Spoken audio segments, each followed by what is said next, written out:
What's up, guys? Today I want to talk about the 35mm Sigma Art 1.4 and why it might be my favorite lens ever.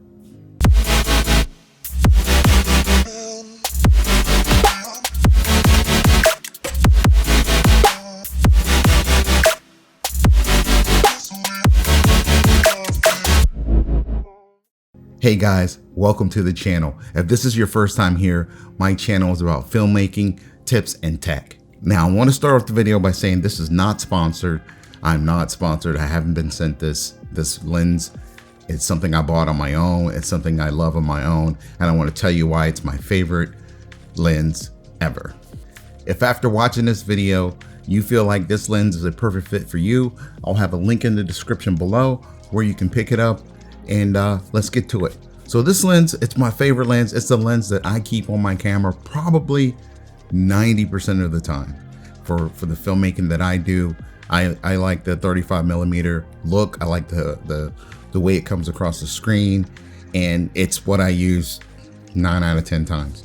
Let me start by saying that I think it's a great deal for the price. There are a lot of 35mm full frame E-mount lenses out there for the Sony cameras, but I think it sits right in that nice budget, cost to quality range that a lot of people are looking for. Some people want the most, the more expensive lenses. I try to get something that does the job, but that's not on the cheap end, that's not on the low quality image end. But I also am not a rich guy, so I'm not gonna typically spend $2,000 for a lens. So this sits right in the range. I caught it on sale. I caught it on sale around Christmas time. Let me see if I can find the price for you. I'll put the price somewhere over here.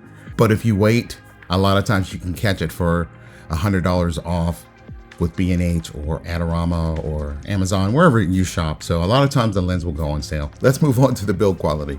I think the build quality is great.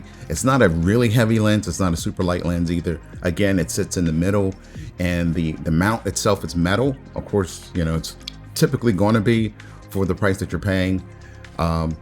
But it's not a weather sealed lens. I think Sigma likes to say it's weather resistant. A lot of things are weather resistant, so I'm not quite sure what that means. You could probably use it in a light rain or something like that, but I wouldn't soak your lens in the weather, in the rain, because like I said, it's not a weather sealed lens.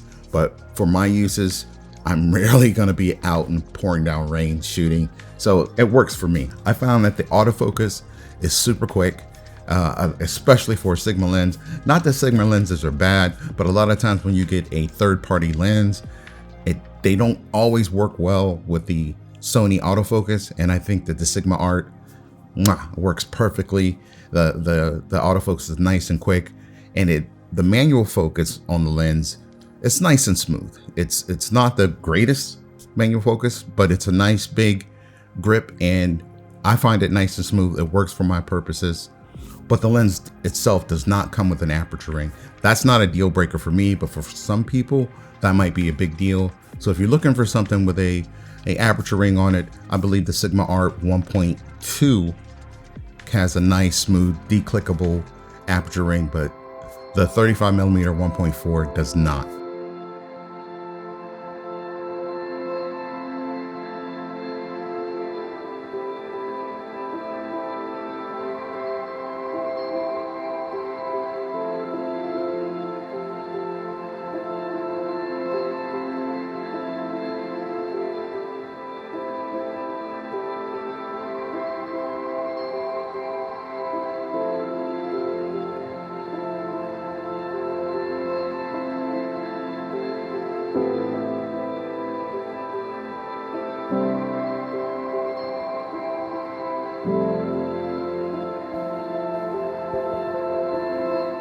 Let's talk about the image quality. The image you get from this lens is just beautiful. The colors pop, the colors are beautiful. It's got a nice contrast to it. And if you happen to be one of the guys, one of the people who are into the, beautiful bokeh, this lens is for you. The bokeh is nice and creamy. The lens itself has, I believe, 9 aperture blades, 9 rounded aperture blades. So it produces a nice bokeh if that's what you're into. The lens itself does not have in-body image stabilization. So if that's a deal breaker for you, this might not be the lens for you.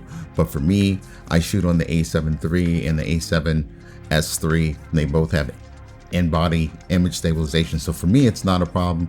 I also tend to have my camera rigged up with a cage and a V-mount battery.